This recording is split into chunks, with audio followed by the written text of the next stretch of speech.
This segment is brought to you in part by the Canadian Historical Arms Society, owners of the Genesee Range, the premier recreational sport and training facility in Western Canada. See us online at historical-arms.com. The Quiet Professional, a podcast about law enforcement, security, justice, and politics. We are digging deeper on the issues and going where the information takes us with access to experts and authorities. Welcome to The Quiet Professional. Hey everybody, welcome back to The Quiet Professional. As we approach Remembrance Day, I am continuing with our series on service and sacrifice. I've got several guests lined up to talk about their experiences in training and deployments, the memories, the people, and impacts of service. I have my co-host here, Ben Klick. Ben spent 20 years in the Canadian Army. Now he teaches mental management and marksmanship for military and law enforcement applications, as well as instructing civilians. And he is the owner of Sierra 6.4 Riflecraft. Our guest today is retired Lieutenant Colonel Chris Linford.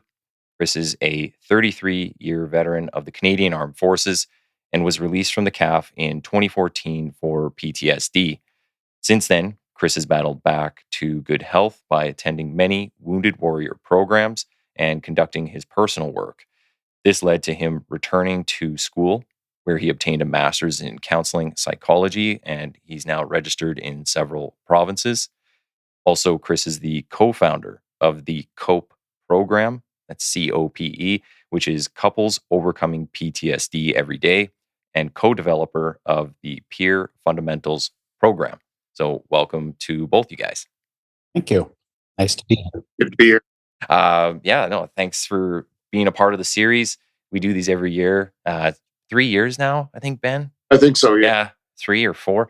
And it's always fun. I really like giving back and, hearing some stories, but also what people are doing now, because a lot of you guys don't stop. You just keep going into, you serve in one capacity and you go on to the next thing, and now you're giving back, so you're helping a lot of people. So I'm really glad to get the opportunity to highlight that. So for you, Chris, we'll kind of start at the beginning. And if you want to take us back to kind of where you're from, tell us a bit about yourself and your path to service. Yeah, thank you, Nathan and Ben, for this very kind invitation to participate in this today. I'm honored to be here and to share a little bit of my story. And I want to talk about a few specific things today for sure, because they're the things that are sort of the most important to me at the age of 65 as I reflect back on my career and my upbringing, etc. And I realize that at the age of 65, when many of my peers are kind of tools down kind of mindset, I am picking up tools and sort of feel like I'm just getting started with a newfound purpose in my life. So I just want to talk a little bit about that as well. But you want to talk about the beginning, I started off in Montreal, born and raised Montreal. And my military career started in 1972 or I guess 71, as a Black Watch cadet in Montreal. And I was very interested in playing in pipe bands as a drummer. Oh, wow. So my dad used to drive me down to the armory downtown Montreal every Saturday morning, where I'd participate with the Black Watch cadets, learning side drumming or snare drumming. And until one day in 1972, he brought me down there, and the place was completely occupied by the Royal 22nd Regiment, and the FLQ crisis was going on in Montreal, and martial law had been declared. Tanks in the street, soldiers everywhere, semi-automatic weapons, etc. My dad was fully panicked, and I was fully inspired. So and it kind of goes back to my yearnings as a very young man. I was always interested in a military life. And of course, that was completely shaped by the movies that I watched back in the era, which of course were just completely bogus and did not represent what war looked like in any way. So my desire to be a soldier was based on pretty much a lie right from the start.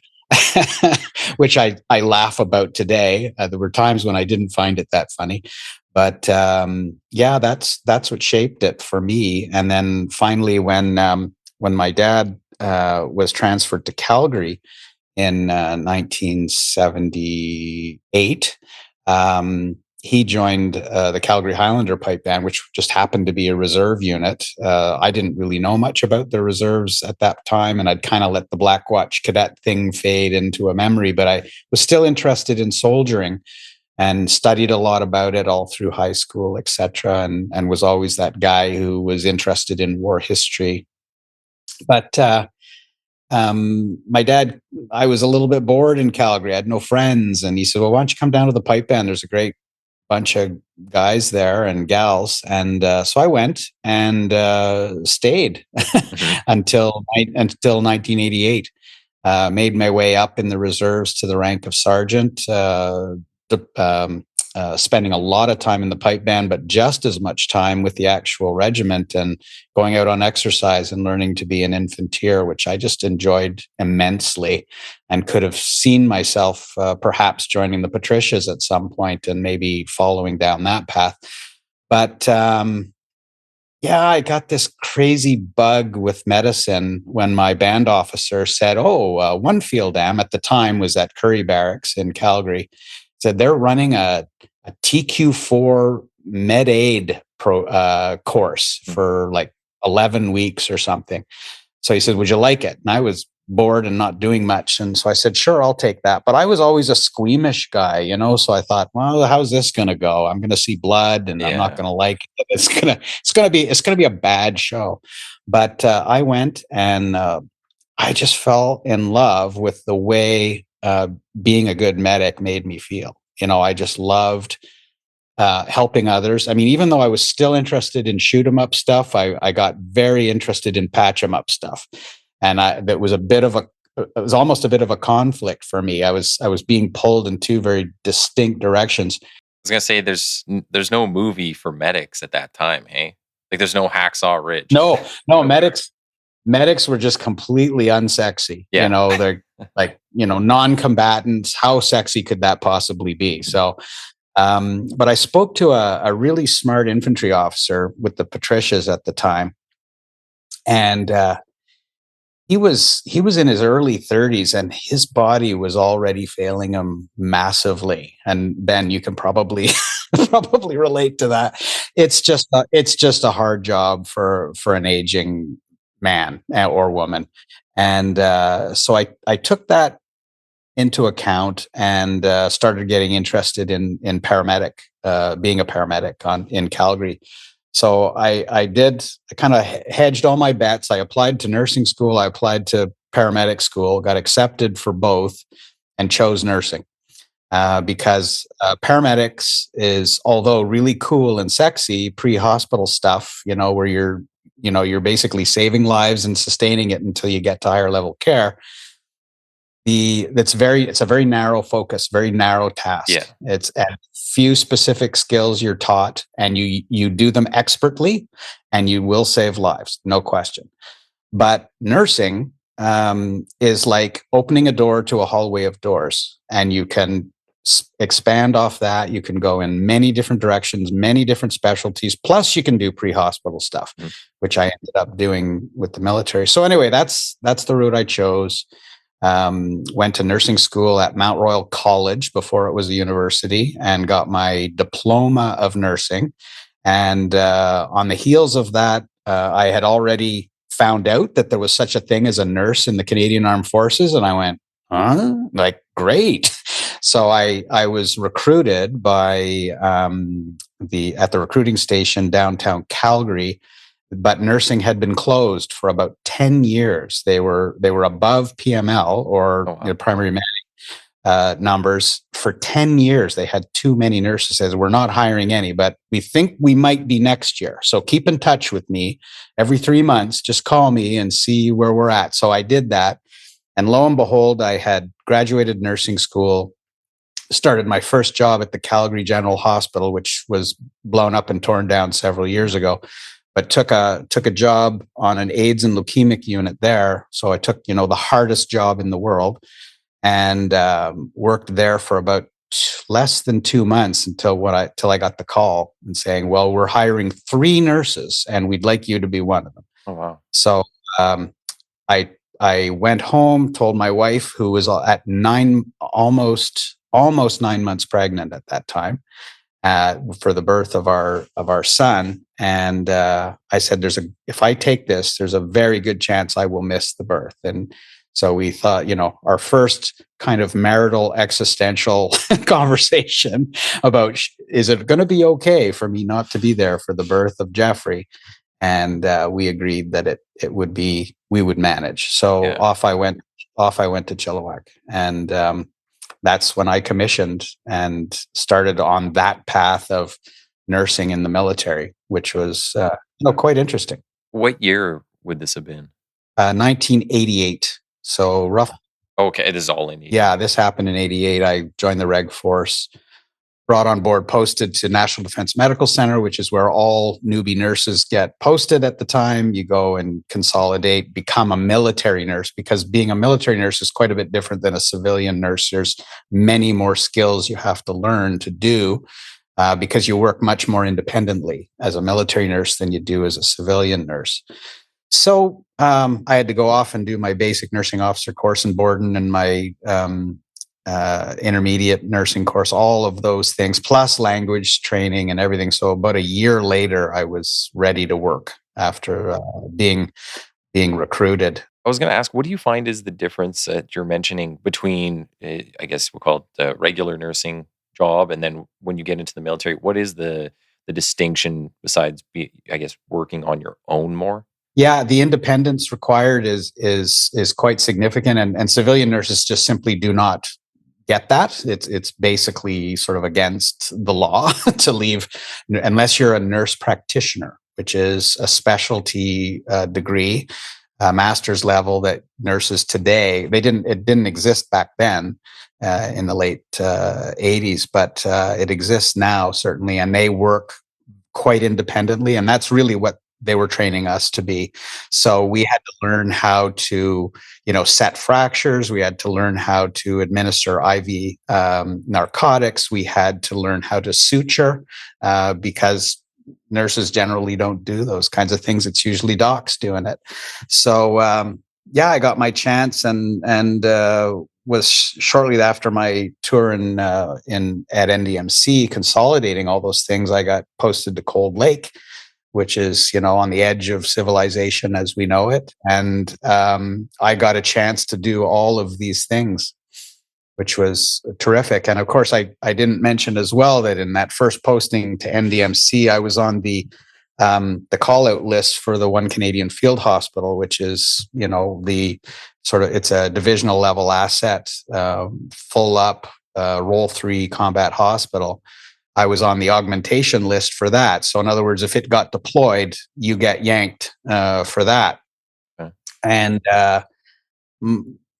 that along, as this is 1991 now, and we all know what happened in 1991, we got called up by the Brits to be their third field hospital for the Gulf War, first Gulf War.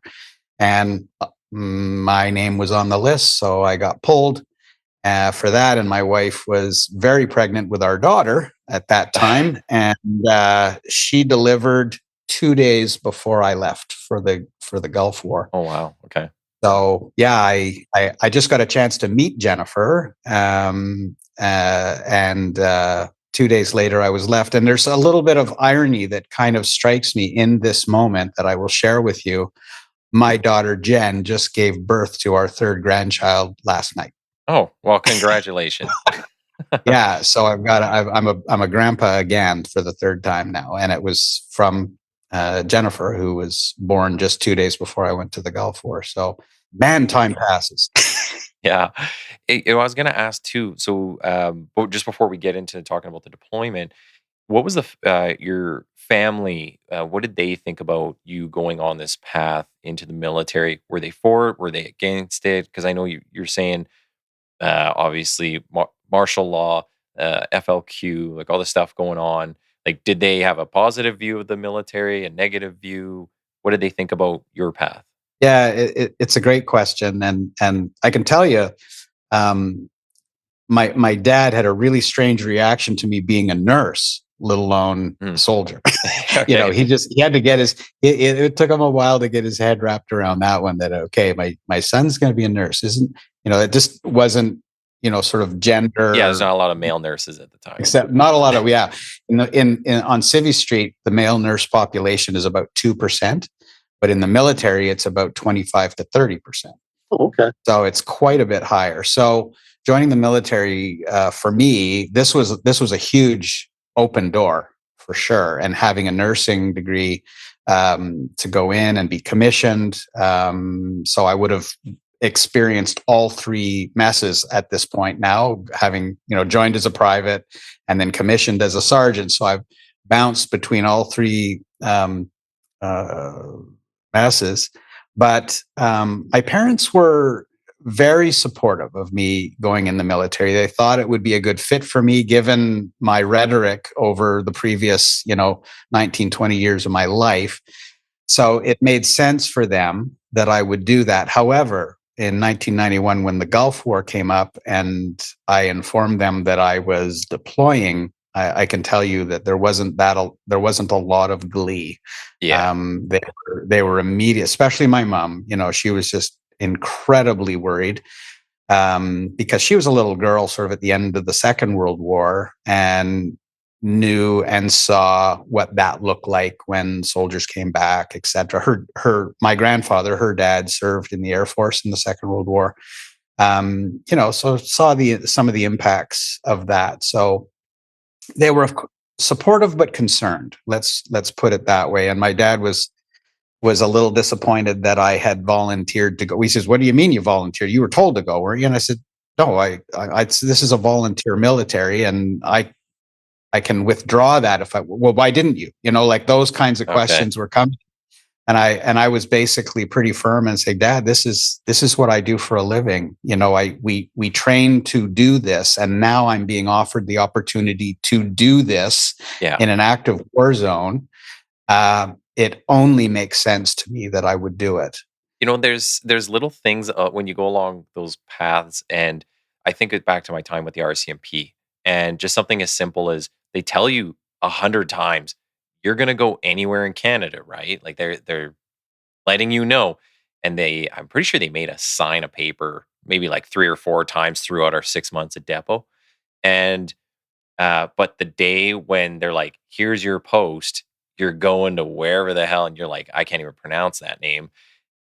And then people get upset about it, stuff. It's like, but this is what you signed up for. And now don't you want to go do it? So yeah, it's funny how, like, once it hits you, the reality, even for the people around you, it's different. Well, I don't mind sharing with you, because I've been pretty public with my story in the past, having, written a book about it, but I was scared to death. Mm-hmm. Even though I felt completely obliged and even wanting to go and do my part. And I was certainly very curious, because all I had was what was in my mind about what war looked like and what it felt like and what it smelled like. And boy, was I about to have my world turned upside down, by going and actually being essentially parachuted in, to the very front line of that war, where I could actually, we were attached to the Brits, and they set up their Role 3 hospitals right on Main Street, if you know what I mean. Mm-hmm. Like I could see the battle from the top of our berm. So what does that mean as a non-combatant guy? Feeling a little vulnerable. Yeah. Really, really just out of artillery range. But that can change in seconds, on a modern warfare. Fortunately, we had, the upper hand, and that hand was gloved in a steel gauntlet, so there was incredible speed and violence that happened over 4 days. And I was awake for the entire 4 days. I did not sleep. I just knew I am not going to sleep and miss a second of this experience. So, and 99% of our casualties were all Iraqis, or what was left of them. It was just a pounding. And this is, so I was, talk about baptism by fire. I had multi-system traumas coming through the door by Chinook helicopters and Blackhawks all night, all day, all night. Just one after another. It's an interesting, I guess, perspective having you here, because I think most people, from what they might think or know about that first Gulf War, my understanding of it is like, kind of like you're saying, it was just like overwhelming speed and power. They thought it was going to be a big, long, drawn out thing, and then it wasn't. But I mean, but maybe people weren't in a big, long, drawn out battle, but you're dealing with all the casualties, and there are casualties coming in. So, I mean, what was, I guess you're kind of starting to describe what that was like. But how busy were you? You say you don't sleep for 4 days and you're just going, but it's mostly Iraqi citizens you're working on, or people from the military? Yeah, we actually were working on very few soldiers. What the Iraqis did is they went into villages and cleared them out of all the men of sort of fighting age, which could be anything from 14 to 80.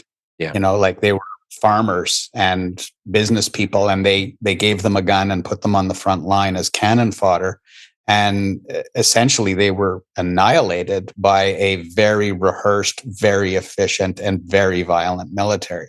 So that's what we saw, and when you're in the medical branch and you're a trauma nurse, it doesn't matter who's winning or losing, you're still getting casualties, and it's just that these casualties had to come in with RCR guards on them, Royal Canadian Regiment guards. We were deployed with them as part of our defense and security, and they had to guard us because, although we were armed in the hospital during the Gulf War, we were all armed, it wouldn't take much to overpower a nurse with a 9mm. Like if you're a trained enemy soldier, you're very vulnerable. And that's not your focus to be, paying attention to those. You're trying to stitch someone back together. You're kind of focused on some other things than like, tactics and where's this gun or that thing happening. Yeah, no, that makes sense. Yeah, it was a little weird. And I don't mind telling you that I had a few moments of, just feeling like I'm in a surreal environment. Like I felt like I was, because the lighting is so dim, you're in a tented facility. Every 30 seconds, there's 2 bombers flying at about 100 meters off the ground over your head, off to drop their loads. You're hearing gunfire. You're seeing the tracers through the night up into the sky. It is chaos. And then when they bring casualties in, these are people scared out of their minds. And they've generally been told that they'll be tortured and then killed by the medical people. And of course, we didn't do any of that because we abide by the Geneva Conventions. We actually saved hundreds and hundreds of their lives over those 4 days because they just kept coming. And we were the most forward combat surgical hospital in the whole war. Even the Americans were hundreds of kilometers to our rear. They had better air support. They could move their casualties further and farther. But the Brits, no, we don't have that. We just have Chinooks, and we're just going to bounce them from the fight right to the hospital just over there, And so we were. I don't know if you remember or not, but the rhetoric at the time is that Saddam Hussein had weapons of mass destruction. Mm-hmm. And the prevailing winds in January and February in that part of the world are north to south. So we were in the perfect conditions to be assaulted by a weapon of mass destruction. So we were all told, believe it or not, we were told that you're likely going to be slimed by whatever weapon that they may throw at us. So we spent every night in what we called MOP 4, which is in full NBC gear, top to bottom. The Scud missiles would come in every night. The sirens would go off, assuming that they were all packed with some kind of weapon of mass destruction, some kind of biological or chemical agent would be deployed. So we went into MOP 4, and this is the way we had to work or live all of our nights. So you don't get great sleep when you're in MOP 4, I can tell you. Yeah. And going to the bathroom is always a challenge. But fortunately, in our hospital, we could operate in a dirty environment because it was a positive pressure facility. So we had, as long as that was working, we were safe to not be in, full NBC gear while we worked. But that system always eventually fails. So we were told that when it fails, we will try to rescue you. There's not a lot of optimism on this deployment. No, they said we have no guarantees for you that we will get you. So what we are advising you is that if you get slimed, you work as long as you can and save as many as you can until you're all dead. So that was humbling. And I thought to myself, what the hell have I got myself into? This is crazy. I just had a daughter born. I've got 2 other sons. Am I even going to see them again? I can tell you, I had some moments where I was, pretty uncomfortable with that message. How long was this deployment? Well, it was only 100 days. It was because the war moved as far in 4 days as we thought would be 40. Yeah. Oh, that's a huge difference. And unfortunately, it caused some friendly fire issues because from the time fighters and bombers were taking off after their ops briefs, by the time they got over the space to do their job, the battlefield had changed. And what used to be enemy is now friendly, but they don't know that yet. And we didn't have then in 1991 the same kind of identifiers that we had in Afghanistan to really locate and identify forces on the ground to those that are up in the air. So we had some very unfortunate casualties, all British. More Brits were killed by American friendly fire than by Iraqis. Oh, wow. Yeah. I'd never heard that.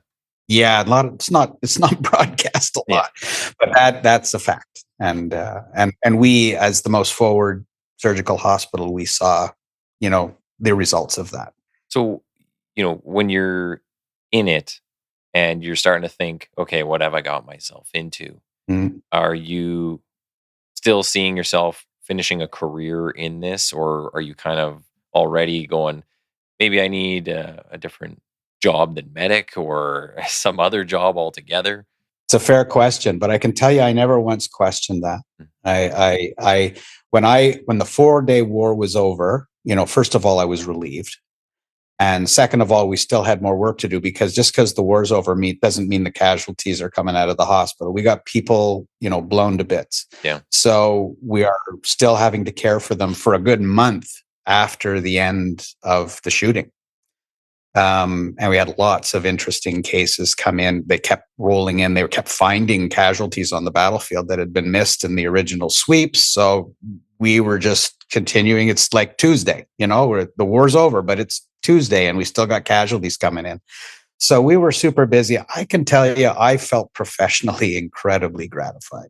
I felt I have chosen the right thing to do in my life. Even though I was scared shitless 4 days ago, I feel like I'm in the middle of my purpose. Yeah. I'm good at my job.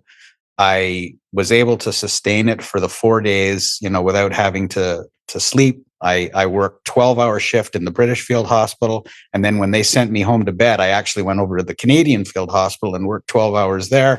And then they thought I was going to my tent to bed. I went back to the British Field Hospital to work the next 12-hour shift. So I just did that for 4 days. And I was on adrenaline, working on coffee and cigarettes, basically. I think that, that really shows that, when you have that realization, that you're in the right field.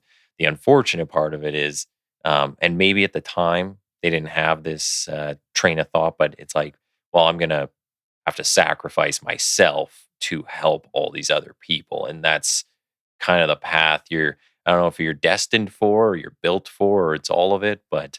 Well, it's interesting. I had read some interesting books written by men who had been to war. And one of the lines from one of the books I read really resonated with me at that time. And I didn't understand it when I first read it in the book before I had been to war. But he said, if you accept that when you're in the middle of a war zone and you accept that you're already dead, You can do your job. Yeah. And he was absolutely right, because I can remember that feeling, that sinking feeling in the center of my soul when we were told that you'll probably be slimed and you'll probably all die, and just do the best you can for as long as you can. I thought, oh God, now what have I done?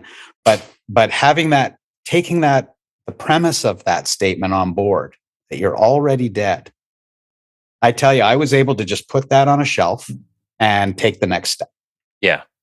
And I was able to do my job clear of mind, clear of thought, with no regrets. And, if I'm not going to see my kids again, well, I had already written them each a letter and done a little video for them in the hours before I left, so that when they grew up, they could look at it and know that their dad cared for them. Yeah. Even though he went off to war, and they might have a hard time really feeling that I cared for them because I abandoned them. I was worried about all those kinds of things. But yeah, it was a very surreal kind of moment on many levels. Sort of for the first time in my life, dealing with my own mortality. Yeah. And at that time, there's no training for that. They're not prepping you for that necessarily. They send you the memo and say, like, you might get wiped out. That's it. Like, just kind of accept it. Like, so there's no way to mentally prepare yourself, really. And you know what? We had no experience in the Canadian Armed Forces at that time. No wartime experience. They had all retired, from the Korean War, the Second War. None of those men or women were still in the military. So we had no resident experience to draw from. We just had people who were like me, who had read books. That's an interesting point, though, that you bring up, because the American guests I have on here, that's one of the things that they talk a lot about is, it's just kind of one war to the next. It's like, but we have all these people we can draw off of for experience. So all your trainers for this war are from Vietnam, from this one or from the Gulf, from the next one or from Afghanistan. Like, they just kind of have this rolling experience as they go along. So they get, I don't know, I guess they just have people who can give them like these real world examples, and without making it tangible, they can explain it to you as much as possible and kind of prep you in those ways. Yeah. Well, I mean, there's no question the differences between U.S. military history with wars and the Canadian military history with wars there are some similarities in many ways, but there are many more differences. We just haven't been involved in as many, conflicts as they have or continue to be involved in. So, but, things changed pretty rapidly, through my early years in the military, where we were basically accepted as a peacekeeping force, blue hatters and all that stuff. And I never really was comfortable with all that. It just drove me crazy. And I said, no, I'm more interested in this other stuff, and then having experience with the Gulf War, I was one of the first, Canadian Armed Forces members that had been to war since Korea. Yeah. When you think of it, that's a big span of time from the 50s to 1990. That's quite a span. So all of that experience just did not exist. I was becoming that guy who, one of the, I think there was about 300 of us that went or so. I was just one of those guys now that was wearing a war medal. It was kind of a bit of an anomaly. And maybe this is kind of jumping a little to stuff we would talk at the end, but I'm just wondering, when you get those medals, or you come back with all that experience, I don't imagine you're thinking about that in that capacity yet. That, I'm going to be this guy. I'm the one that maybe people are going to look up to in training. It doesn't cross your mind. Hey, yeah. No, you're right. It never crossed my mind. In fact, it came to me as a bit of a surprise. Yeah. Like, what do you mean you want to hear what I think about that? Like I was just I was a lieutenant when I went to the Gulf War, not even paid to speak yet. Just paid to think and do my job well. I was not in any way a leader within my peer group. I was the lowest rank. There was only 3 lieutenants. The rest were captains and majors. So they weren't interested in anything I had to say. But when you get back, that's a whole different story. Yeah. And all of a sudden they start to, really take on board what we've just lived through, and then what does it mean, moving forward? Are we going to be a military that's going to further develop our warfighting capabilities, or are we going to slip back into the peacekeeping mode? Okay. Or what? So yeah, it was interesting, because they wanted to hear what my experience was, so that was new for me.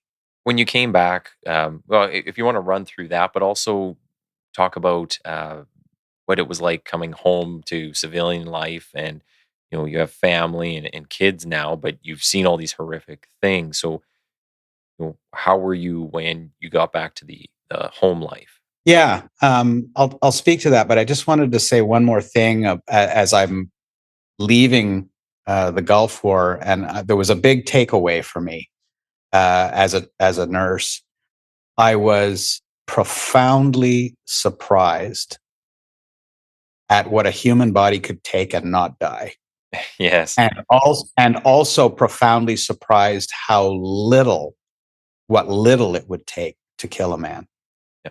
It was a stunning revelation for me, where somebody would come in on a stretcher virtually looking like they're taking a nap, but they are dead. And why are they dead? And it takes you minutes, 10, 12 minutes to find that one little pierced bit of skin over an eyebrow where a piece of shrapnel hit them and shattered a skull. And there's no way they were going to live. Tiny little thing. And then the next guy comes in completely mutilated and still alive and is going to make it.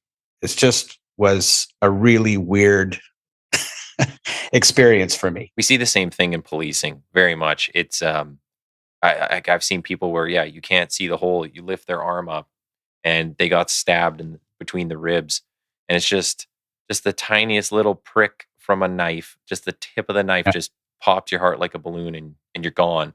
Yeah. But I've seen people hacked to pieces with machetes and shot numerous times, and you're like, I don't think that much blood should be on the outside of you, and they're still walking, and you're like, how the hell are you still incredible. upright? Like it is it's just quite the contrast. The human body is a fascinating place, for sure. Mm-hmm. I've never stopped being excited about it, and that's why I stuck with kind of the trauma side of things through my military career, because I found that the most interesting and gratifying at the same time, to be able to, and it's not always a happy or a good ending. That's for sure. Don't get me wrong.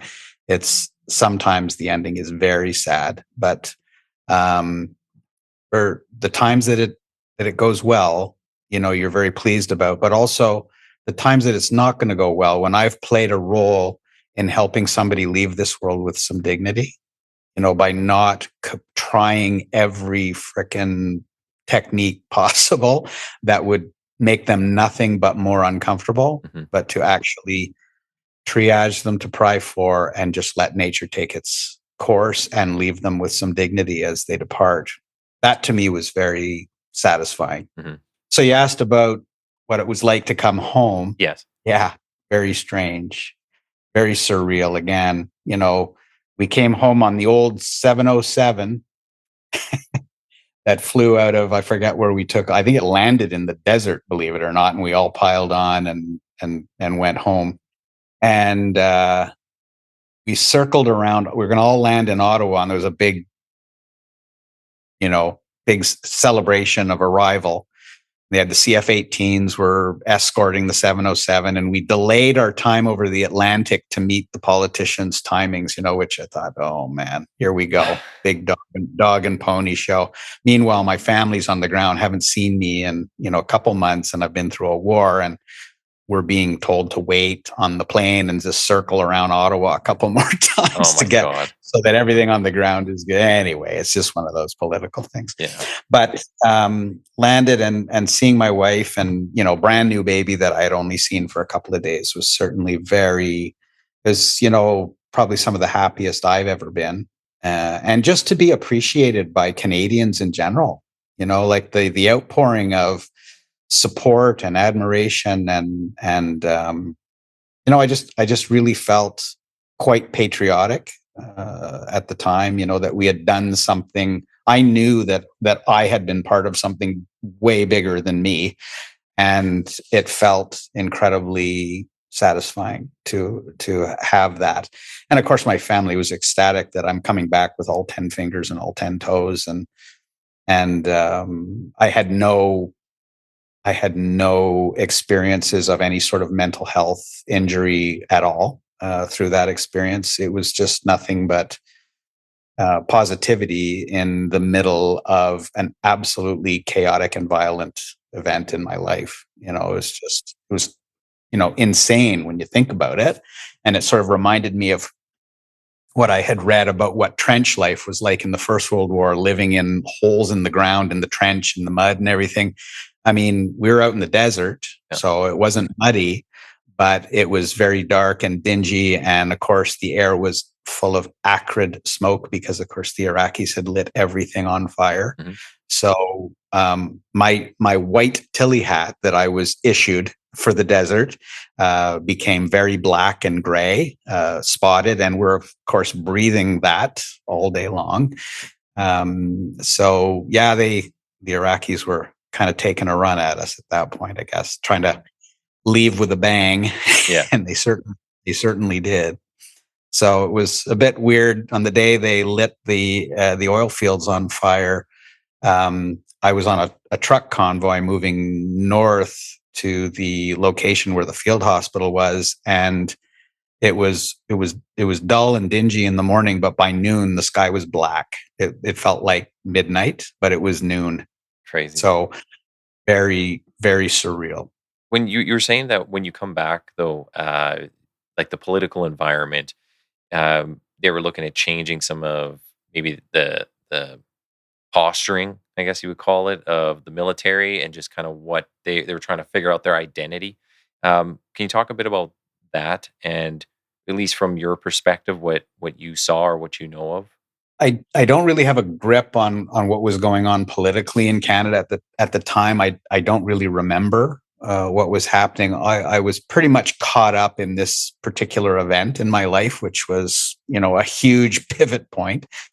And I can tell you that the thought back then was, this was the one war Canada's going to be involved in, and then we're going to go back to peacekeeping, and that's it. So I felt nothing but privileged to have taken part and to have done my part and to have seemingly done okay, with my tasks. And nobody could question my initiative or my drive, because I was awake for the entire ground war working. So nobody could question that, I guess. I was relieved, I think, to see, in the months and years following the Gulf War, that we were transitioning to a far more interesting military from my perspective. Like we seemed to be more open to do other more interesting things that maybe weren't going to be as interesting as going to an all out and out war like the first Gulf War was, because it didn't take long. It was 1994 when the genocide was going on in Rwanda, and we were seeing on video every night on the news, open pits where bodies are being thrown in. We had no idea the extent of the genocide at that time, because, of course, all radio stations had been shut down. There was a lot of press had been killed as part of the genocide, and we weren't hearing from them, obviously. So then was Prime Minister Jean Chrétien was in the seat, and he decided, seeing the same video, Canada needs to do something, and we have this, this hospital kind of structure that we could possibly redeploy and become, part of a humanitarian mission. Not a war, but we're still going as a military. We're still going fully armed, and we're going into a very uncertain and chaotic scenario. Boy, he wasn't kidding. It was insane. it didn't take long, to figure out the kinds of work we were going to continue to do when Jean Chrétien deployed us on very short notice to Rwanda.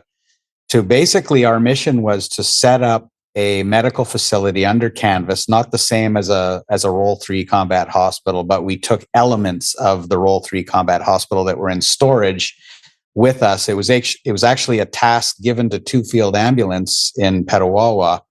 We were, and I was the operations officer for that unit at the time, and they just decided to deploy us to be the lead. And then we took elements of 5 field am, 1 field am, as well as some logistical units and a defense and security platoon from the Airborne Regiment, which still was in existence at that time, and deployed to try and save as many cholera patients that we could, because people were dying of cholera left, right, and center. Lots of babies, and it's a self-limiting disease. You're either going to die from it or you're going to get well from it, even without medication. So as long as you're dumping fluids and salts into you, you're probably going to survive. But complicated other comorbidities of, living in East Central Africa, lots of people are not well to start with. Lots of people are HIV positive. In fact, the vast majority are. We weren't sure what we were going to face. So I was actually stood up on a Sunday coming home from a scuba diving trip with my friend. I arrived home at my PMQ on the base in Petawawa, and the duty corporal is standing on my front porch, banging on my door, looking for me. And he said, "Sir, the CO needs to see you right away." And so CO lived the street over. So I ran over to his place. He says, "We need to go to Rwanda. Are you in?" And I went, "Sure." Where's Rwanda? I had no real idea, nor did we have any maps. Like, you can't go to Canadian Tire and buy a map of Rwanda.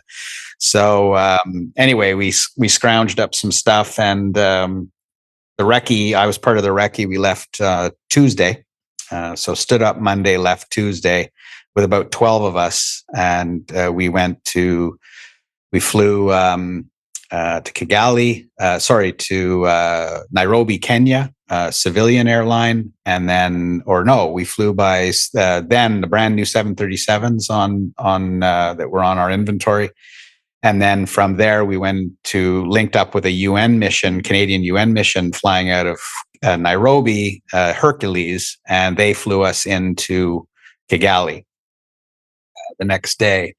So it was very exciting because we did what's called a combat landing, which is basically you dive down from 30,000 feet as quickly as you can to the ground, because there's people on the ground that have shoulder-launched missiles. So like one little infantry soldier could bring down a Hercules, no problem.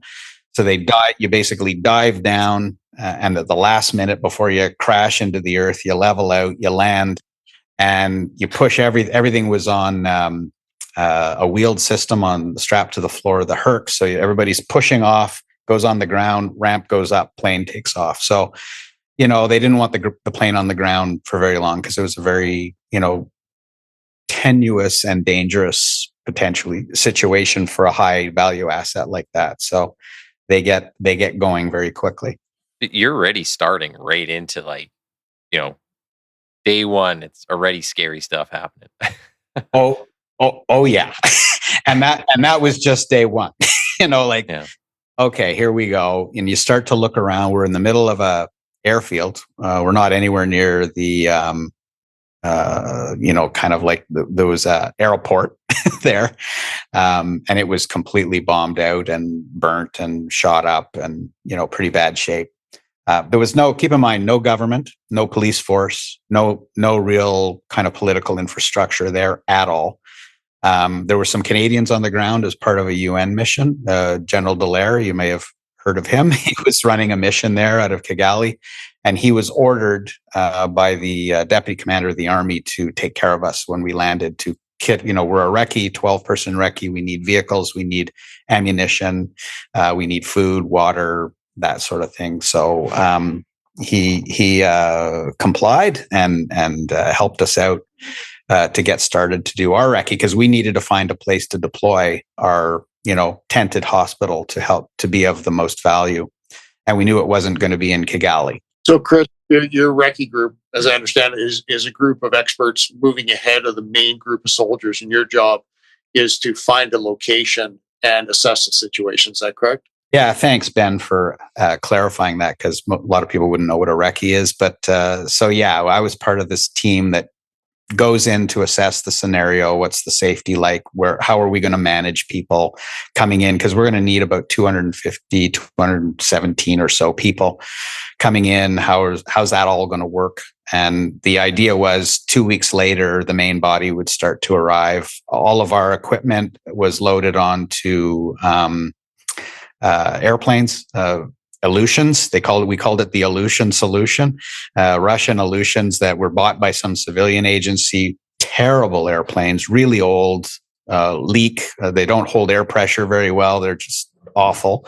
So we, of course, hired them, and they moved all of our equipment, and we found out very last moment that they wouldn't move our equipment into Kigali because of the inability to have the special engines that will start the engines of the Aleutian. They didn't have that in Kigali, but they did have it up in Entebbe, Uganda. So we had to hire trucks that would go up to Entebbe and pull all of our equipment onto flatbeds and move it down for us. So that became my job as the one of the recce officers. I stayed at the headquarters where General Dallaire was, and I became a little bit, part of his staff, if you will, for a little while. Sort of we were Op Passage was our name, and we were attached to them for support. And they were, for the most part, very, very helpful. And then other parts not so helpful. So, but it was a good experience overall, and certainly a challenge. Here you are in the middle of East Central Africa, never been there before, don't know anything about it, don't know the politics, don't know the extent of the genocide, and here we are trying to move thousands of pounds of hospital gear into place, and we're a lot of pressure to get set up quick from the Canadian government. Like, you need to be seeing patients within a week. Well, I can tell you, from the time I was triggered to go on the Sunday, 11 days later, we were seeing casualties under a tent in Rwanda. That's extremely remarkable. People, I don't think most of Canadians, and certainly not the military at the time, understood the complexity of making that happen, because you touched on it, but I understand it, there was literally no infrastructure, like even simple things like radio communication. Oh no. You had to bring it with you. The link back to the rest of the world wasn't a given. It's not, simple electricity wasn't a given. No, we had to make our own electricity. We found through a lot of exploring west of Kigali, looking for a place, because between Kigali and the western border of Rwanda was a city called Goma, and that you probably remember that. That's where pretty much everybody that was fleeing the genocide went to Goma. And it's a refugee camp established just inside the border of, then it was called Zaire, now it's called Congo, just inside and just across the water from the western border of Rwanda. They had this refugee camp that was really designed for about 20,000 people. But there was now 80,000 people in this camp, and there was gang warfare like you wouldn't believe, because a lot of the guys who perpetrated the genocide put their weapons down, blended into the population, and just went with the flow to get free food and lodging in Goma, because they knew they were going to be killed, quite frankly. Because the RPA, the Rwandan Patriotic Army came in and basically stopped the genocide. And they were made up of, a ragtag group of mercenaries from all over Africa came together to basically stop the genocide. So we were grateful for them, although we had some moments with them that were quite tense as well, because they didn't see us as a non-threatening group, because number one, we're in green, we're armed to the teeth, and we're wearing red crosses on our shoulders. So it was a bit of, they didn't quite understand how that could be. So a lot of them interpreted us as a threat. So, and they dealt with us or kind of managed us a little bit, and they outnumbered us massively. There was a full battalion just 10 k's down the road from us, and they liked to intimidate. They would run by our camp every day and shake their machetes and their weapons at us every day. So that, they tried to intimidate us best they could, but it could have been a lot worse than it was. So your function there, obviously, like you set up the hospital, and then is it like you start just bringing in casualties from the genocide that's going on and working on all the civilian population? Yeah, until the main body arrived, I worked out of Kigali and a little bit on the recce looking for places to set up. And then once the main body arrived and I helped with the organization of transportation to get the main body out over a series of about 5 or 6 days, getting them into position. Then I just went to the unit, we set up in a place called Mereru, and we just set up there. And I became part of one of the medical companies. I became a section commander. As a nurse, I had a team of about 10 or 12 med techs that worked in my section. And there was another nurse that had her section of troops. And then we had 2 physicians per platoon, and that was a platoon, a medical platoon. And we were set up to work 2 8-hour shifts a day, separated by 8 hours off. So there was no time off built into the scenario. We were there for as long as we were going to be there. And we would work 2 8-hour shifts a day with 8 hours off in between, which is your time to eat and sleep. So to say we were tired at the end of that mission would be an understatement. Because I arrived there, I had been training to do an Ironman. So I was in the shape of my life. And 100 days later, when I came out of there, I could hardly stand up.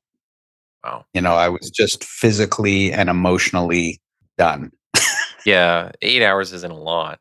I was just going to say, and I want to highlight again that in addition to doing your actual work, the daily mechanics of living, from what I understand, and again, I wasn't there, but a lot of my friends were in the Defense and Security Platoon from the Airborne Regiment. The daily mechanics of just getting life happening. You were in extremely austere conditions, work, again, with no infrastructure, and every effort just to get through the day was a huge amount of work. We were lucky in a sense, 20 kilometers just east of the Goma border with Congo, or Zaire at the time, we found an abandoned milk factory. And so there was some infrastructure. There was a main building, and there was a couple of other satellite buildings that were taken up. But we did set up a canvas hospital on the grounds, and it had a natural perimeter fence that we, improved to make sure that we could keep things contained and keep unwanteds out. So we found an ideal spot, but of course we had no water. We brought 2 big ROPU systems, reverse osmosis water purification units, 2 massive units we brought. So we had a unit that operated that, a group of combat engineers that operated those units. And then we had the defense and security. We had a signals unit for our comms, which was pretty dodgy. We had a, Nmarsat phone system where you had your 5-minute a week marriage maintenance call. We used to joke, 5 minutes. Don't bring up anything controversial in that 5 minutes or you're done.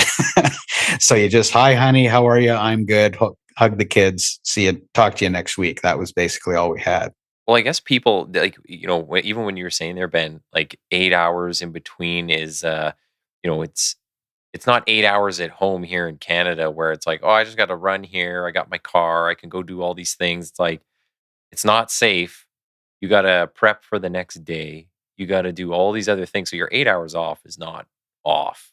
Like you're working. You're working and you're trying to catch a few Z's at the same time. And I don't mind telling you, like if you do the math of 8 hours on, 8 hours off, 8 hours on, 8 hours off, and that's perpetual. You're constantly shifting your circadian rhythm between day and nighttime work. And you can only do that for so long. And everybody's going to get sick eventually because you just become so emotionally and physically exhausted. So that's what happened pretty much to all of us. We all took our turn at being, ill. The good news is we were all on rations, like supplied by Canada the whole time. And that probably saved our lives. Like if we had to rely on local rations, local foods, etc. I mean, everything was contaminated. There were, open burial sites everywhere with lots of flies and, carrying disease. And, it was just not a pleasant environment. Let's put it that way. It was the exact opposite of pleasant environments. We did some pretty amazing work there. Like we went there to treat cholera, but cholera was pretty much tapped out by the time, 11 days later when we started to see casualties. Saw some cholera, but you know what we saw? We saw mostly just war injuries, like people who had been attacked by machete, because that was the weapon of choice for the group. So we were finding people that had been attacked by machetes 10 days ago, and their wounds are now incredibly infected. So we're dealing with infected, and what they really needed was a surgical intervention, but we weren't set up for surgery. We were essentially an inpatient unit, but our major function was mostly outpatient type things where people would come in, get treated, and leave. But we ended up filling our hospital very, very quickly. We ran a 100-bed hospital, and we were running probably at 120% capacity the whole time. That's one thing I want to ask about too, is like just turning away people. Was that a thing? Like you come in and you're like, I literally have nothing for you, but they're hacked up and got these serious injuries. Like, sorry. Yeah. Well, there was a German surgical unit that had deployed around the same time we did. I never made it to their location, but they did have a surgical capacity. So we did transport a couple of people. If it was safe and we could do it during the day, we moved them during the day. We tried not to move at night because it was just exquisitely dangerous to be moving at night on the open roads. Lots of gang warfare going on, lots of people trying to, get ahead by taking what you had. Yeah. So and often leaving you for dead on the side of the road. So yeah, pretty dangerous environment, but we were lucky. We had very few clashes. We had one night where we had a full stand to, which was the whole unit is stood up because attack is imminent from the local RPA. So we fully stood up.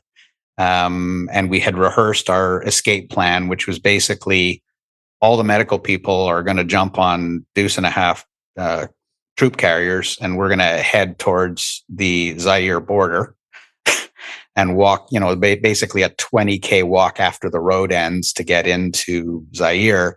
That's what we're going to do. And the airborne regiment, the defense and security guys, are going to stay behind and fend off the enemy until they're all dead. And they were massively outnumbered, so wow. It wouldn't have gone well for them. So I was super impressed with those guys that they were, taking that on, and grateful. So you've done Rwanda. Do you have anything else in between? Any other deployments that kind of that you can highlight on or touch on that kind of come to mind? Yeah, I have one other major deployment that I did, and that was Afghanistan. From 2009 to 2010 for 7 months. I had a very different role. I deployed with the U.S. Navy. Okay. They took over the Role 3 hospital in Kandahar from Canadians. We had been running it for almost 10 years. But the Canadian Health Services, in my opinion, were basic. We were done. Like we had rotated all of our people through there. We had contracted medical professionals, doctors, nurses, etc., through that facility for several years, and we were done. Like everybody had done multiple tours, and we just couldn't do it anymore. So we decided to and plus the U.S. was coming out of Iraq, So they had lots of assets, and we were kind of covering off in Afghanistan while they were doing their thing in Iraq. So they were coming out of Iraq and they were all coming to Afghanistan. So it made sense, given the sheer population of US forces in Afghanistan, that they would take over the lead for the Role 3. So US Navy was tapped on the shoulder to take that. And for continuity, they decided to put me in as their executive officer. So their DCO, if you will, their deputy commanding officer.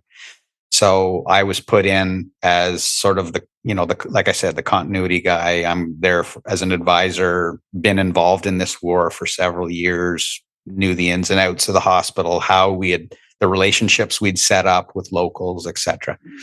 So I was very grateful that the Americans would take me, because they didn't have to. So somebody saw a bright light and said, "Oh, I guess it would be a good idea to have somebody that knows what's gone on with this deployment."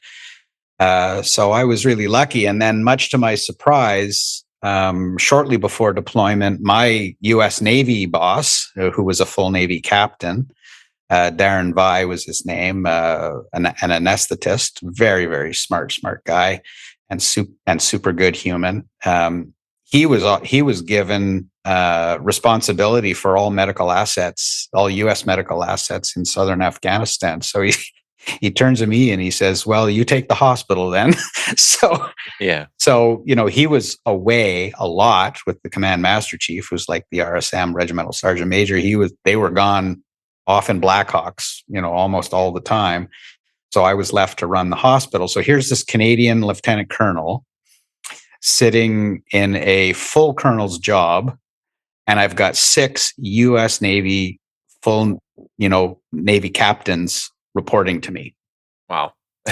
I'm underranked by 1, but my position says they report to me. So my Canadian chain of command was a little worried about how that was going to go. And I said, because they were going to bump my rank up to full colonel for my deployment, just what they call a well so employed. But I said, how about we just let it go for 30 days, see how it goes? Because I don't necessarily need, if I don't need that, I don't want that. Yeah. Although the money would have been okay. But you know what? I didn't have any problems. You're largely filling a more of an administrative role at this point, right? You're not on the front of stitching people up. Yeah, I'm too old for that crap at this point. I'm well into my 50s. Mm-hmm. I am not a trauma nurse anymore. I'm now a health service operations officer. I've completely reclassified to more of an administrative role. But you know what? As I've learned, once a trauma nurse, always a trauma nurse. Yeah. So literally every single intake that we had in the 7 months I was there, I think I missed maybe a couple. I went out to the flight line to receive casualties. Okay. I embedded myself into the triage team. I wanted to be part of everything. And I'm one of these, like I said, I started as a private, got to sergeant, and then commissioned. I know what it's like to dig a hole and then to be told to move the hole 20 feet to the right. I know what it's like to work at that level, and I know how unsavory it can be sometimes. So I always vowed, if I ever got to a position where I would be leading, I would make sure that I take care of my troops. And the best way don't forget where you came from. Exactly. Yeah. So the best way I felt I could take care of my troops was to embed myself with them.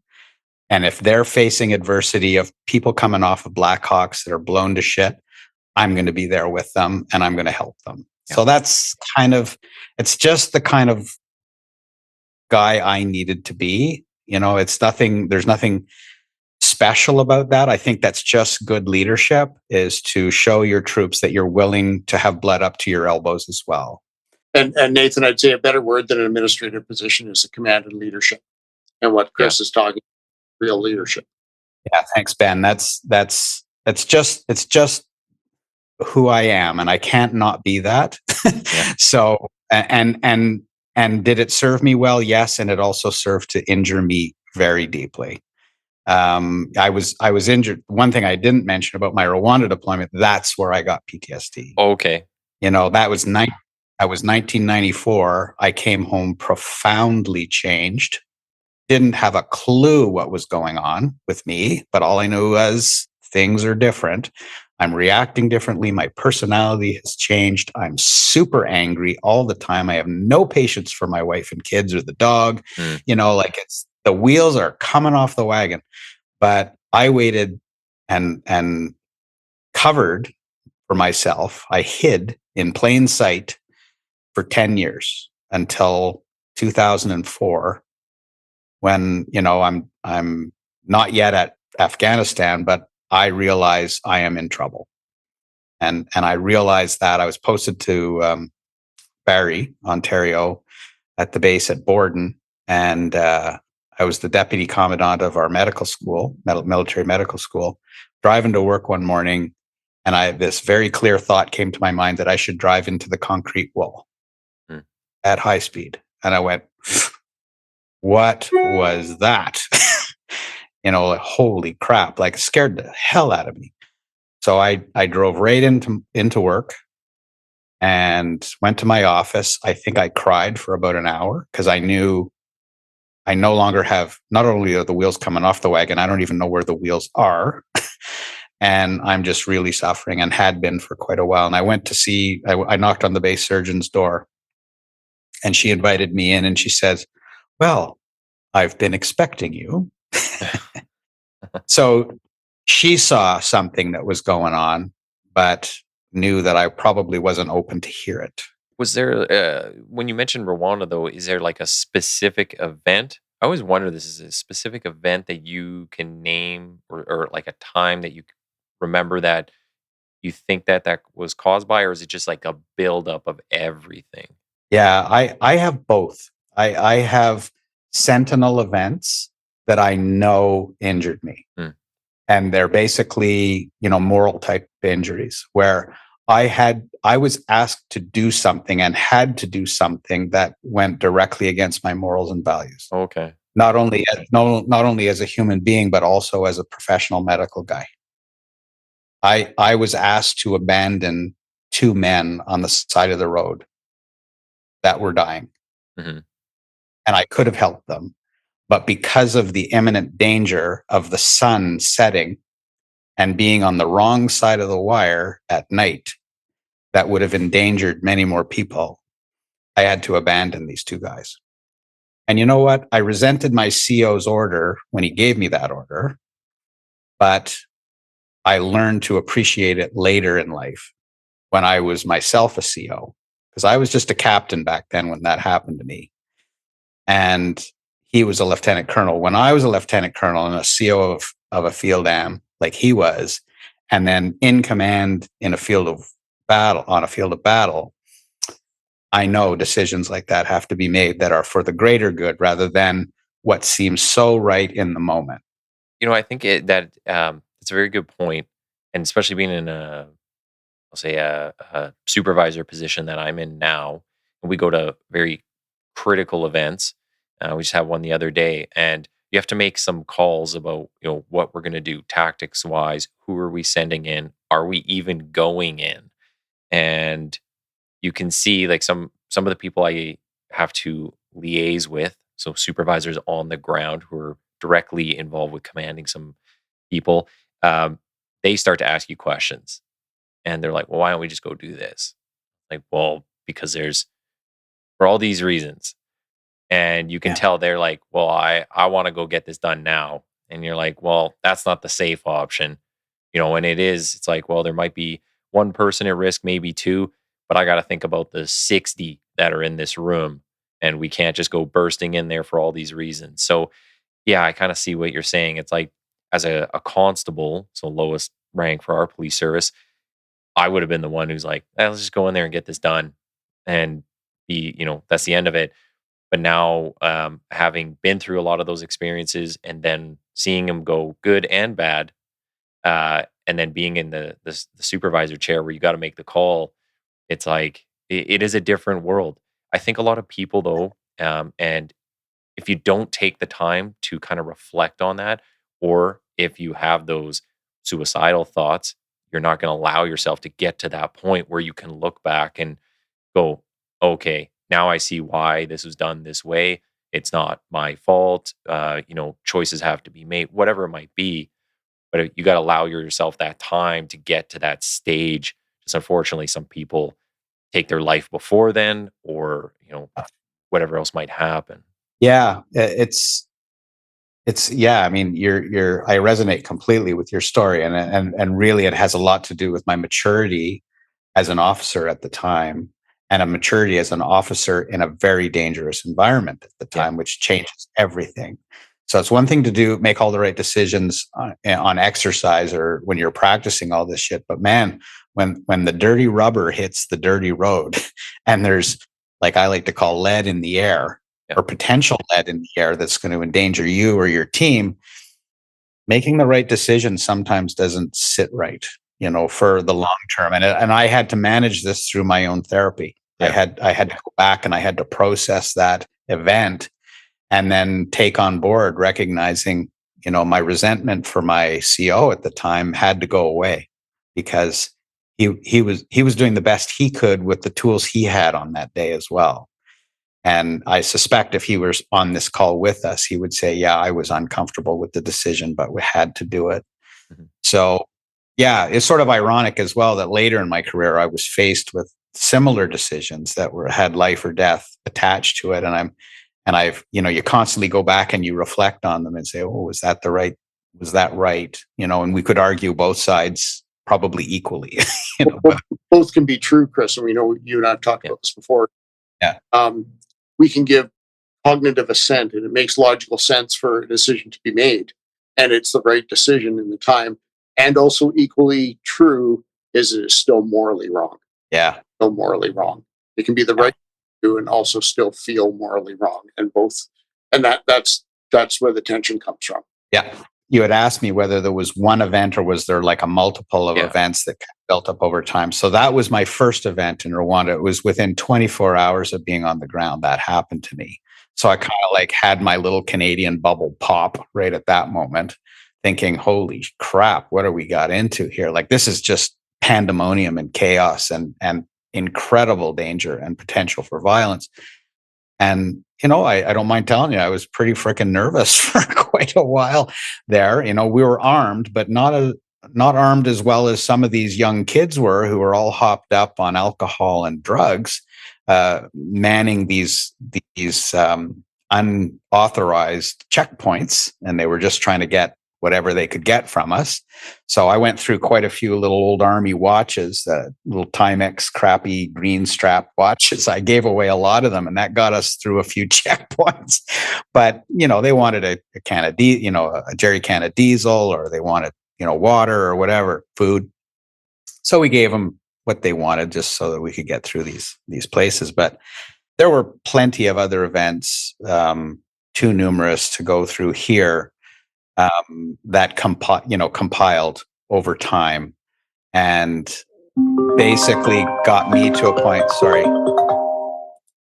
Basically got me to a point where I could feel my soul leaving my body. I just felt profoundly different, and a lot of it had to do with the death of so many children that I was confronted with as a nurse working in that hospital. It was astonishing how many children we had die. We had 40 people die in our facility in 100 days. The vast majority of those were children under the age of 5. And we also had 40 births, ironically. Oh, wow. I'll never get over that number, 40 births, 40 deaths in 100 days. And so that was interesting, because lots of women were pregnant when the genocide happened. Yeah. And that's, their baby's going to come when it's time. So they brought babies to us like you would not believe. Mm-hmm. They came, and I joke about this because I was one of the most junior nurses on that mission. And I was also the one with the most recent obstetrics experience. So I got tapped on the shoulder to be the obstetrics guy. You set up the obstetrics section, and I didn't have the heart to tell them that I hated every minute of my obstetrics internship. Just hated it. So all that to say, I got a lot of experience of birthing babies that I had never had before. So yeah. Just kind of moving along into getting out of the calf. So it was 2014. You left the calf, and as I had said in the bio, and I got this from one of your bios that's online. It said release from the calf for PTSD. So was there a point when you kind of knew, like, I'm done with this, like I can't do this anymore, or was it a recommendation by a doctor you're seeing? Like what did leaving the calf look like for you? And then we'll get into all the stuff you're doing on the outside now. Fair question. No, I did not realize or want to leave. Oh, okay. I would have easily served right to 65 if I could have, and I'm just 65 now. So it's been since 2014 I was released. I was told in 2012 that I would be released for PTSD. That decision was made for me by a bunch of people in three-piece suits in Ottawa, completely separate from my story. They don't know me. I don't know them, but they look at my history. They look at my treatments that I've gone through. I came back from Afghanistan really injured again, and this was my big test, was to go to Afghanistan and to be good and to get this job done. Well, I came back not good. Like, my PTSD was full blown plus. Okay. I had from Rwanda. So like, I was feeling very foolish, and that I had put this to the test, and I had been wrong, to go back into a war zone again.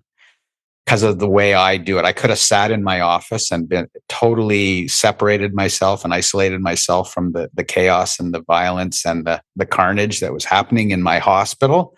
But I'm just not that guy. I got to go and be part of it. So I'm my own worst enemy in that regard, I guess. I set myself up for re-injury, which I did. And I came out of Afghanistan with both arms waving, asking for help. So I immediately went into help. I was posted to Victoria to command the hospital there, and which was a great honor. But I'd never been exposed to the Navy before, so I was a little bit culturally off balance, not really sure what this was all about. And then compile that with really ill with PTSD again. I didn't last long at my job. After 3 months in command, I called the One Health Services Group commander in Edmonton. I told him I needed to step down from command. And I thought I could do that quietly. Well, I was wrong again. When a lieutenant colonel steps down from command anywhere, it attracts attention. Yeah. So, yeah, I was upset about that, but it is what it is. It had to be done. I had to choose. For the first time in my life, I was choosing myself, vice the greater organization. I could no longer sacrifice myself because I was incredibly suicidal and I was not going to survive. So I had to choose myself, or else I was going to die. Was there any push from the family side? Like you said before, that they had seen things changing when you were coming home from deployment. I imagine by this time, maybe they're giving you kind of a push to leave or get some help.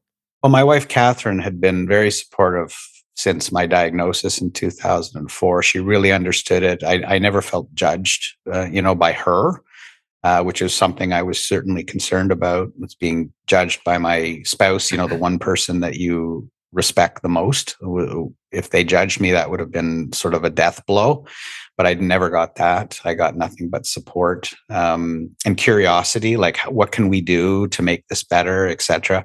And I told Catherine when I was starting to think, I don't think I can do this. I'm just not in the proper headspace to be able to command a very complex hospital for the Navy. And I said, I've got to choose me. I've got to go get some care. So She understood. She didn't balk at it. Didn't even blink an eye. She said, "Okay, let's do this." So I stepped down from command, which was, don't get me wrong. I had 2 sleepless nights before that. Like, am I doing the right thing here? Like, am I just shooting myself in the foot on top of everything else? And interestingly enough, when I did that, I gathered my whole unit into the auditorium and I told them what was going on.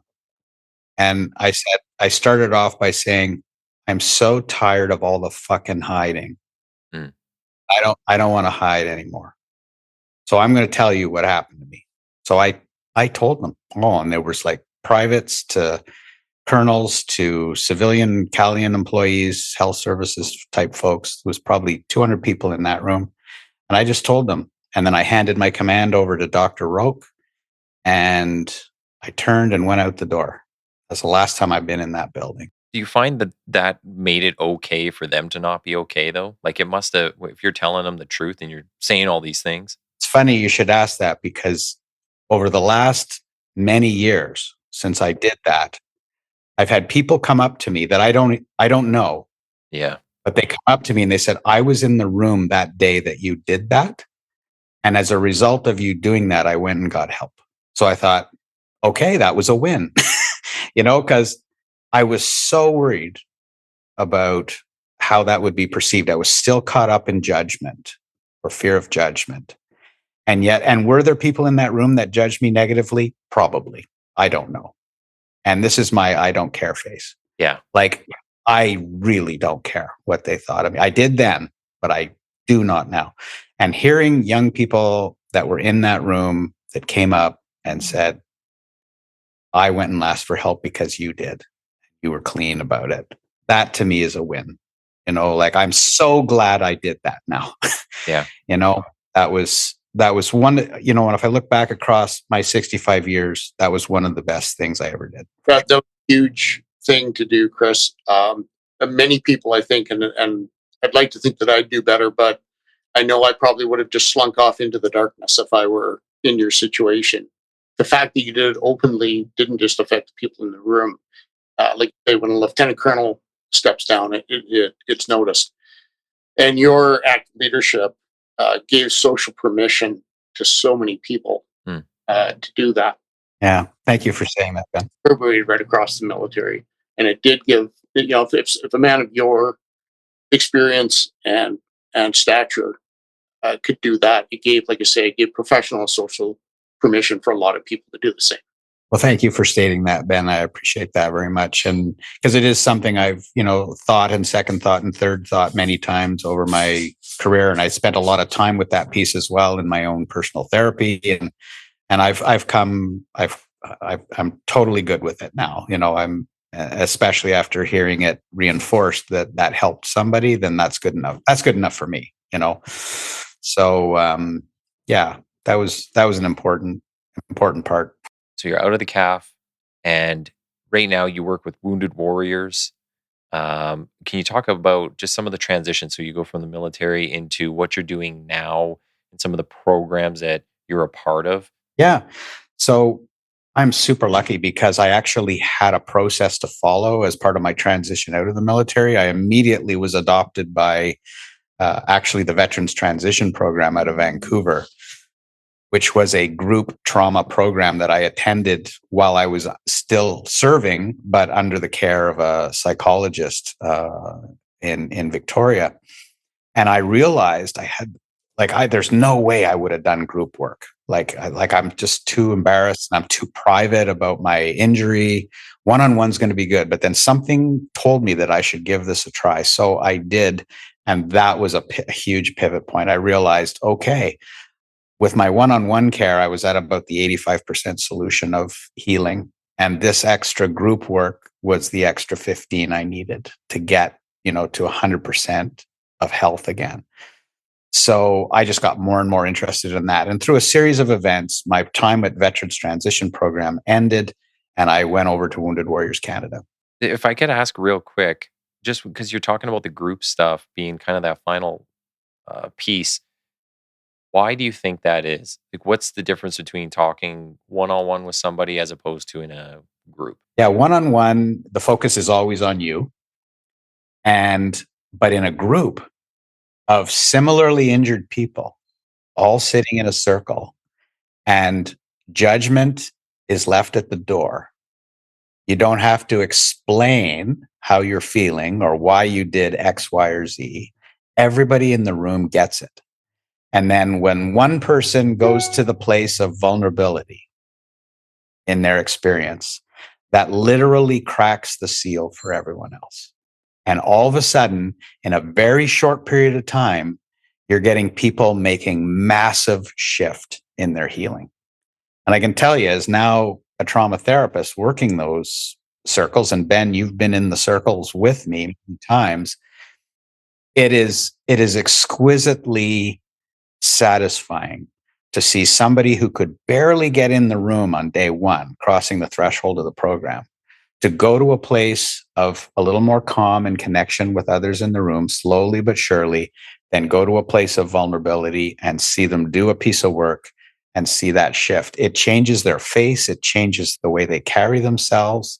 It changes what they do when they leave the program. Is it like, I'm thinking too, is when it's focused on you individually, are you just in a headspace where you think I'm the problem or I have to do all of this on my own? But if you go, when you're in that group setting, then it's like, okay, there's other people. It's the kind of the shared hardship. Yeah. There's others dealing with it. If they can get through it, I can get through it. Yeah, that's part of the thing there, is that connecting with other similarly injured veterans, it removes the burden of the weight of your injury on yourself. Yeah. You start to consider sharing a burden. Yeah. You share lifting 1,000-pound weight between 100 guys. It's nothing. 100 guys can lift that. Yeah. But on your own, there's no way. And I think one of the best things is that comes out of group work is that you realize very, very quickly you're not alone. You're literally in a group of people that are all suffering in a very similar way. That's the great thing about PTSD, is it always looks the same. It doesn't look different on anybody. It's always the same. Therefore, it's easy to treat if you're willing to do the work. And of course, the invitation is come and do the work. Yeah. Be in this group. Do the hard thing. Often the work to recover from PTSD is way harder than the actual original injury was to experience. That just often comes in the span of your regular working day. You see, a trauma. Recovering from it can be very difficult, very complex. Yeah. But when it always looks the same, and we know the techniques that work, and if you're willing to follow them and do that work, you're likely going to do well. Yeah. No guarantees, but they're likely to do well. My own experience and seeing others do the same thing is twofold. One is, it's not just giving intellectual assent that other people are in the same situation that I am, but for me, it's an emotional experience and understanding that we're all in the same boat. Yeah. And the secret sauce, I think, of the group work is when I'm in individual therapy, all the healing's got to come from me. When I'm in group therapy, I'm getting that emotional lizard brain reassurance from outside, from an external source. And that makes all the difference. Yeah. That's really well said. And sorry, I asked the question. We went on a tangent, a good tangent, but you were saying just kind of how you got involved in some of the programs you're involved in now, and what that looks like. Yeah. So the first program was the COPE program for us. COPE standing for Couples Overcoming PTSD Every Day. So I have to give total props to my wife, Catherine, on this one. She is really the reason why COPE exists today. And it became the banner program for Wounded Warriors Canada. This is going back now to about 2014, just after I left the military. And Catherine and I were asked to be the national ambassadors for Wounded Warriors Canada. So we traveled all over the country to various fundraising events, and we were kind of like the cleanup hitters. We came in right at the end of the night where all the they've talked about all the admin stuff and all the sexy stuff about the programs, but this is the couple that benefits the most. This is the injured veteran and his spouse, and they're going to tell your story. And by the time we're done telling our story, people are writing checks because we could pull on the emotionality of people rather than just the practicality of, donating money or whatever. So we were named as national ambassadors, and we did that role for quite a few years. But we were at a conference in Vancouver with our friend Tim Black, who's now the clinical director for Wounded Warriors Canada. He's smart trauma therapist, and also, happy to say, a good friend of mine. And Catherine literally pins him against the door in the back of the cab and says, "There's nothing for the families. There's nothing for the spouse. And my husband, me, I'm getting all kinds of care and I'm getting well, but the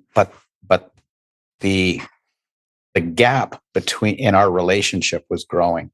As I got better, she got worse." Yeah. Okay. And of course, for all those years since 1994, she has been vicariously traumatized by my PTSD. So she needs care. And there's nothing for her. And he says, "I have an idea for a couples program and I'm willing to do it if you guys are willing to help me with it and to run it." So we said, So it was written out on a napkin that night. This is what the COPE program is going to look like. 5 days with 5 couples, all with PTSD and under the roof. And I put together a 17-minute long PowerPoint presentation for Scott Maxwell, the executive director for Wounded Warriors Canada. We went out to dinner. I'm wearing a suit and a tie, and I got my PowerPoint presentation on my computer on the restaurant table. And I start into my pitch.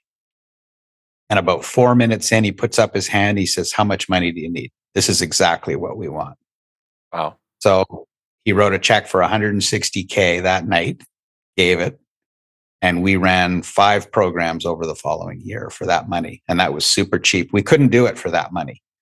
We got another donation worth $120K from the Bear Mountain Inn up on Bear Mountain in Victoria. He offered us free room and food and space to run the program for a year. Oh. So that we did the math. That was about $120K gift. So all in, we're close to $300K for the first year. And it was a screaming success, like not just a little bit of a success. The results we were getting were just great. And no one was happier than us, I can tell you, because we were worried we'd hurt people, and make people worse. Right. So it went well. So we just started to run that program, and we were up to 19 pre-COVID. We were up to 19 COPE programs a year in 5 provinces in both French and English. And you're overseeing them from like a higher level perspective now, and then each one is like a individual kind of program? We were actually working at both the strategic and tactical levels. We were running the programs. We were coordinating all of the work putting all the right cats in the right room at the right time, clients, screening them all, putting therapists in the place, and then we were also attending every program as a lived experience couple that have lived through PTSD. So for the first 3 years, Catherine and I attended every single COPE program as a lived experience couple. We were completely burnt out by the end of that. I was going to say. And we ended up then recruiting new couples that had done well, and we wanted to employ them on all these programs so that we could step back from it, which we did. And it's been that process has been a screaming success for sure. Where are you today then with all your work and everything that you got going on? Yeah, so I should mention that along this trajectory of attending all these programs, and then the trauma resiliency program came up, which is probably one of the best trauma programs in the world right now, and it's owned by Wounded Warriors Canada. Again, Dr. Tim Black is the main author of that program, along with his colleague Alex Sterling. Developed that program. I started to attend that program, and still as a lived experience guy. So sitting in the circle, lending my experience to the group of clients. And I began to wonder, I wonder if I could return to a clinical role and do this as a trauma therapist. So I asked about 5 or 6 of the trauma therapists that I was regularly working with, and they all unanimously said, yes, I should do this. So I did. I went back to school, did a master's degree in counseling psychology, and have worked coming up on 2 years now as a trauma therapist, delivering these exact programs. I'm delivering a COPE next week in Victoria. The week after that, I'm delivering a TRP. And a couple weeks after that, I'm delivering a peer fundamentals program and then another TRP. So I got absolutely nothing going on right now. Yeah.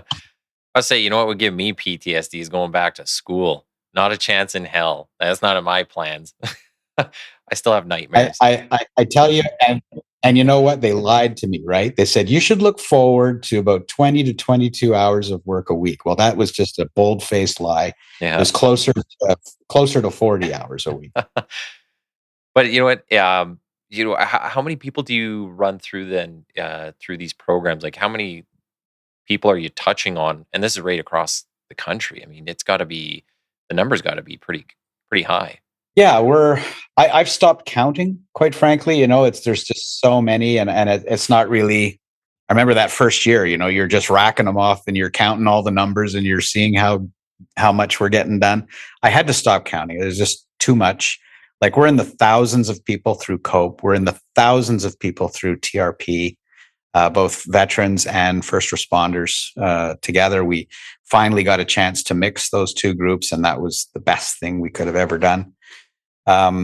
It's well into the thousands. We've gone from a mom and pop organization where there's 2 guys on the road trying to kick in doors to sell the idea that this injury is causing the hemorrhage of people out of organizations. We need to do something about it to stem the hemorrhage. And now they don't have to do that so much anymore. It's the organizations are kicking the door of Wounded Warriors down and saying, can we get some of your programming because we are hemorrhaging people? I just saw something the other day at work. I can't recall off the top of my head right now, but I know the Edmonton Police does some of the programs with Wounded Warriors. Yeah. So yeah, I mean, they do. Our organization is definitely involved. So yeah, we've done quite a few things with Edmonton Police, and we have a good relationship with them. And we're going. In fact, I've sat at a few tables at the headquarters downtown Edmonton a couple of times, talking with your psychologists and whatnot, and they were very suspicious of us, as to whether we're a good group or not. And eventually, the chief of police there, he came forward and said, "No, this is what we're going to do. We're going to create relationship there. We're going to send our people on your programs." And it's always a work in progress, right, as to how it all gets paid for. Because I can tell you, our programs are not cheap. They are super expensive, and they need to be. If you're going to get the best therapists in Canada to stick with it, and we've had some that have been with us since 2015. They've with us since the beginning, and they're still doing it because this is very rewarding work for them as well. Yeah, all have private practices, and they all report to me that this is the most rewarding work, is the group work. To reiterate for all the bean counters out there that might be listening, the programs are very expensive. They're extremely high quality. They're excellent value for money, and they're all cheaper than a divorce or a funeral. Yeah, they sure. Yeah. That's absolutely well said. And it's, even the military figured it out. And of course, change in the military can be glacial, not to be unkind, but I lived it for 33 years. I saw glacial change, but they figured it out that if we do some investment in our people to understand what this is, and that's where the whole Road to Mental Readiness program came from, is why it was adopted. So let's educate our people that this job that we do can cause this injury. Mm-hmm. So let's be on guard for it. Let's recognize it. Let's not push it down and ignore it. Let's address it. And then maybe we can salvage some people and not lose so many. So even the accountants in the organization can figure out this is good investment. I think that's a good place to kind of wrap it up. I want to give you kind of a final word. Two things. One is final word. maybe we missed anything or final messaging that you'd like to get to the listeners, and then I'll get to the last thing. Chris, before you do, Oh yeah. I just want to touch base. Can you explain who the Wounded Warriors programs are available to? Yeah, they're available. Yeah, thanks, Ben. They're available to all military veterans, whether serving or past serving, all veterans and their spouses. And some of the programs are appropriate for family, young kids. We have a Warrior Kids program as well that they can attend at camp for kids of parents with PTSD. It's also open to every first responder in Canada. And that includes not just sort of the traditional, EMS, fire, police. It's also open to Corrections Canada. It's open to any medical professional that is a trauma-exposed professional. So a nurse working in a clinic in the far north and we've had lots of those folks come on our programs now. So we're very pleased with the way it's evolving as to who we can offer it to. Mm-hmm. And it's mostly funded by charitable funding, but we have a non-charitable side as well, where we have organizations that have offered to pay for their people that come, which is great because we can run more programs then.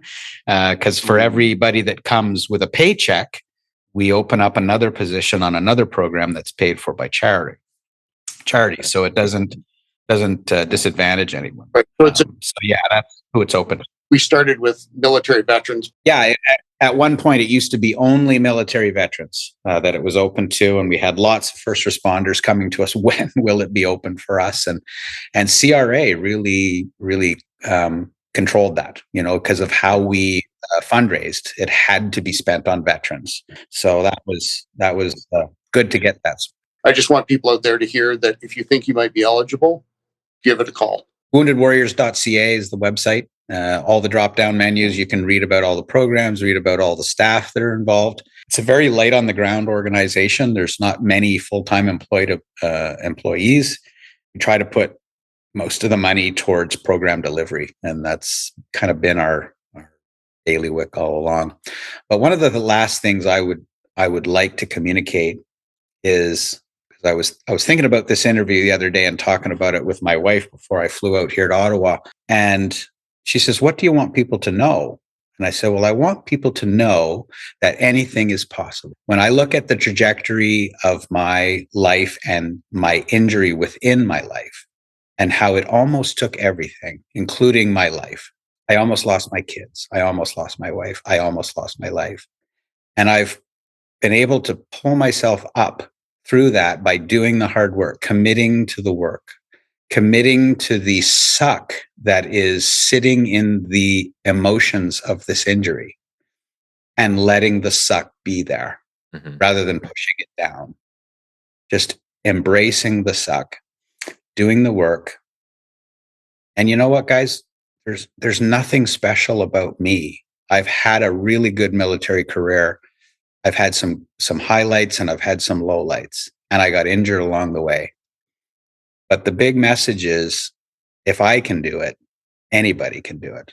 The important part was finding purpose for me after the military, because I frickin' judged myself as that guy in the military. That was who I was. I had green blood. I was that guy.